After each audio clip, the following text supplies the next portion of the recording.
생활 속 법률 히어로 이승우 변호사의 사건 파일.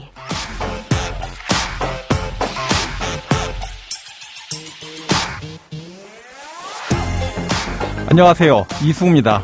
각종 사건 사고에서 여러분을 구해드리겠습니다. 오늘 열어볼 사건 파일은 수해 피해 관련 사건입니다.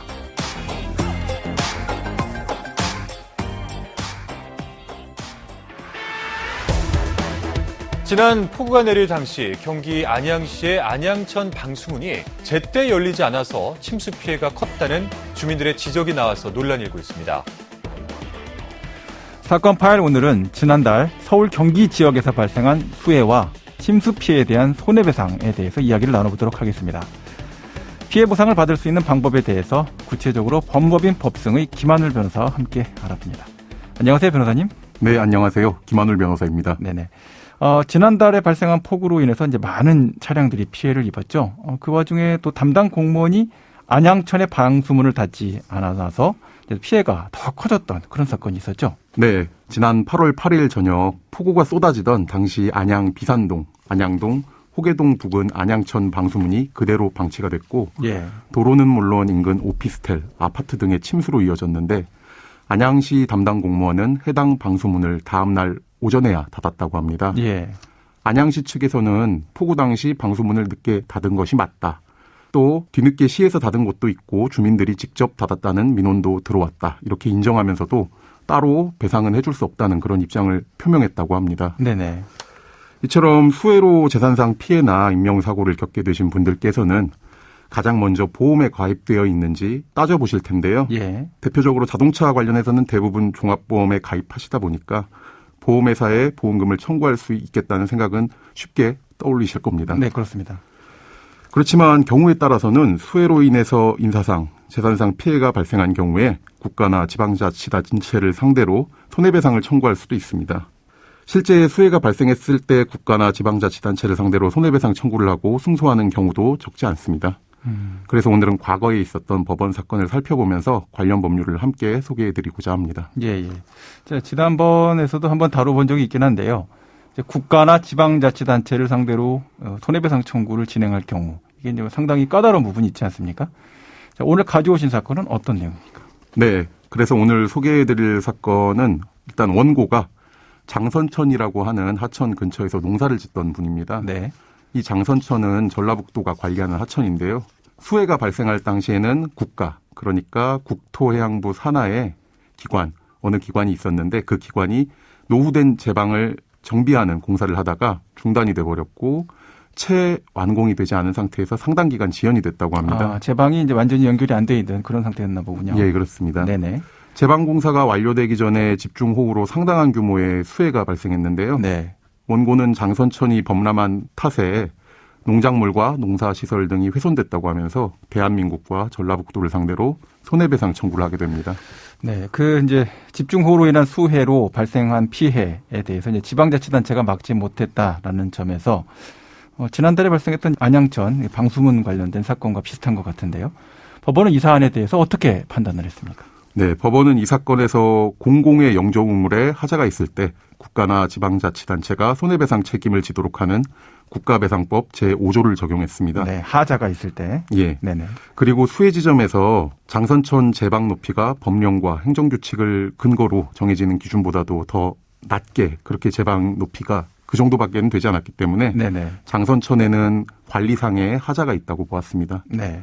결국 법원은 대한민국과 전라북도의 손해배상 책임을 인정하고 원고에게 손해배상을 하도록 합니다. 네.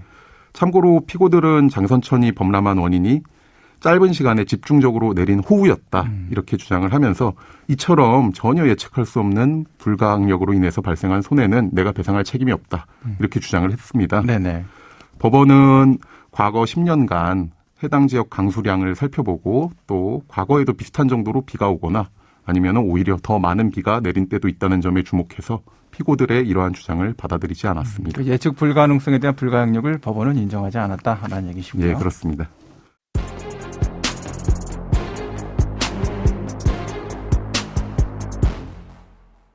자, 안양천 사건으로 돌아와서 지방자치단체는 이제 따로 보상은 없다. 이제 이런 공식적인 입장을 내놓고 있는데요. 법적으로 이제 보상을 받을 길이 없는 건가요? 관련 법률은 어떻게 되어 있습니까? 네, 일단 관련 법률에 대해서 말씀을 드리자면은 국가배상법 제5조가 굉장히 대표적인 조문이라고 할 수 있는데 네네. 도로, 하천, 그 밖에 공공의 영조물의 설치나 관리에 하자가 있어서 타인에게 손해를 발생하게 한 때에는 국가나 지방자치단체가 그 손해를 배상하도록 그렇게 규정하고 있습니다. 예. 여기에서 살펴볼 부분이 원칙적으로는 국가배상 책임이 인정되더라도 국가나 지방자치단체 중에서 하자가 있는 그 공공시설을 관리하는 주체만 책임을 지게 되는 건데요. 네. 즉 국가가 관리청인 경우라면은 국가가 책임을 지게 되고 네. 또 지방자치단체만이 관리청이라면은 그 지방자치단체가 책임을 져야 합니다. 네. 주의하실 점은 국가와 지방자치단체가 함께 손해배상을 해야 하는 경우도 있다는 건데요. 예. 앞서 제가 사건 소개를 해드리면서도 말씀을 드렸는데 그 사건에서도 대한민국과 전라북도 모두에게 손해배상 책임이 인정됐다고 제가 말씀드렸지 않습니까? 그렇게 말씀하셨죠. 네. 예. 그 당시 그 사건에서는 전라북도가 하천법에 따른 관리 주체였고요. 또 대한민국도 제방공사를 하는 과정에서 실제로 장선천을 점유하고 관리하는 과정이었기 때문에 둘 모두에게 책임이 인정된 것입니다. 관리 책임이 이제 중복됐다 이런 얘기군요. 예, 그렇습니다. 네네. 그 덧붙여서 이런 의문을 좀 가지실 수도 있습니다. 이 하천이라는 거는 자연적으로 형성된 그런 것인데 어떻게 이게 영조물이 되느냐? 만들어진 물건이 어떻게 될 수 있느냐? 예, 운영되는. 그렇죠. 예. 사전적 의미부터가 영조물이라는 게 어떤 구조를 가진 물체 이런 뜻이다 보니까 조금 혼동하실 여지는 있습니다. 네. 그런데 국가배상법에서는 이 하천을 공공의 영조물 중 하나로 명백하게 명시를 하고 있습니다. 예. 그래서 법 적용에 별다른 어려움은 없는 상태이고요. 자연 영조물에 해당되는 그런 명백한 규정이 있다 이런 얘기신 거죠? 예, 그렇습니다. 네네. 그리고 나아가서 국가배상법은 제2조에서 공공영조물에 하자가 있는 경우뿐만이 아니라 공무원이나 공무를 위탁받아서 처리하는 사람, 이러한 사람들이 고의나 과실로 타인에게 손해를 입히는 등의 경우에는 국가나 지방자치단체가 마찬가지로 손해배상 책임을 지도록 규정하고 있습니다. 예. 최근에 있었던 안양천 범람 같은 경우에는 제가 보도된 내용만 기준으로 판단을 해보면은 이 영조물 자체의 하자보다는 방금 말씀드린 국가배상법 제2조 적용 여부가 우선적으로 검토되어야 할 것 같습니다. 예. 그러면 오늘 사건에 담긴 법적 포인트를 한 줄로 정리하고 실제 법적 대응과 자문 이어가 보도록 하겠습니다.